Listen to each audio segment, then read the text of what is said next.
It wasn't a bullet or a bomb or a soldier that saved them. It was a letter, one piece of paper, written by a man who believed that even in war, friendship could still matter. And that letter saved an entire village. The year was 1944. The war in Italy had turned the countryside into chaos.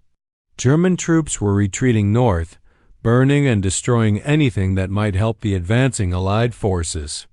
Villages vanished overnight, their people lined up and executed in revenge for resistance attacks. No one was safe. In a small Italian village named Sant'Anna di Stazzema, the people lived every day in fear. Farmers hid in the woods.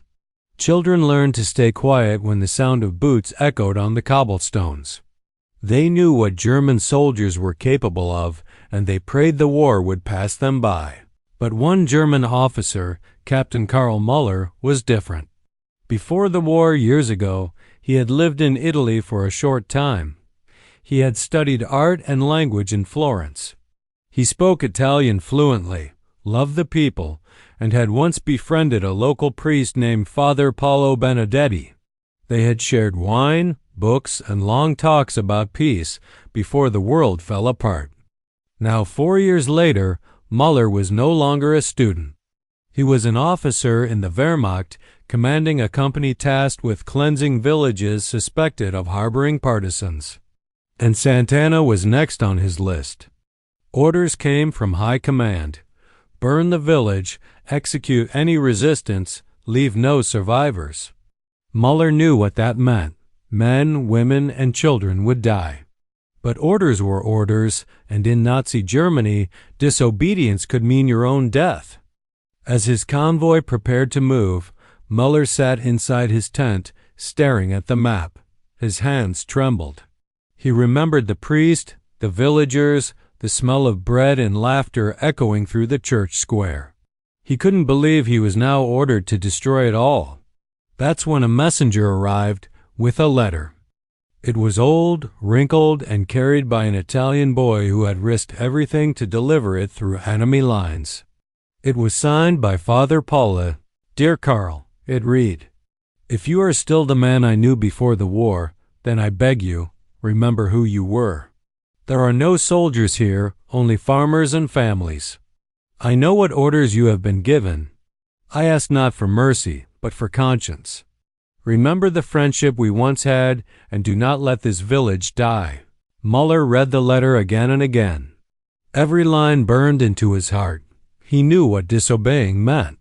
The SS units nearby wouldn't hesitate to execute him if they found out. But the words of his old friend were louder than the orders of his superiors. That night, Müller made his choice. He gathered his men and changed the orders. "We move north," he told them. Intelligence was wrong. "There are no partisans here." The soldiers looked at each other in confusion, but no one argued. They were tired, hungry, and secretly grateful not to kill more civilians. By dawn, the German convoy rolled past Sant'Anna without stopping.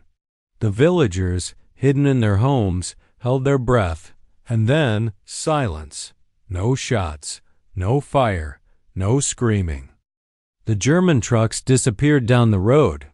The village was still standing. When the Allies arrived days later, they found Sant'Anna untouched, one of the only villages in the region left unburned. The people told them about the German officer who never came, and the letter that might have stopped him. No one ever saw Captain Müller again. Some say he was later transferred to the Eastern Front and killed in combat. Others say he deserted, vanishing into the ruins of post-war Europe. But the villagers remembered his mercy, and they remembered the priest who had dared to write that letter. After the war, Father Paolo kept a single-framed copy of the message in his church, faded and yellowed, but still legible. It read, "Even in war, a man can choose not to be a monster." Years later, survivors told their children the story of the German officer who chose conscience over command, of how friendship, long forgotten, had returned in the form of ink on paper. In a world where orders ruled over hearts, one man remembered his humanity, and because of that, hundreds of lives were spared.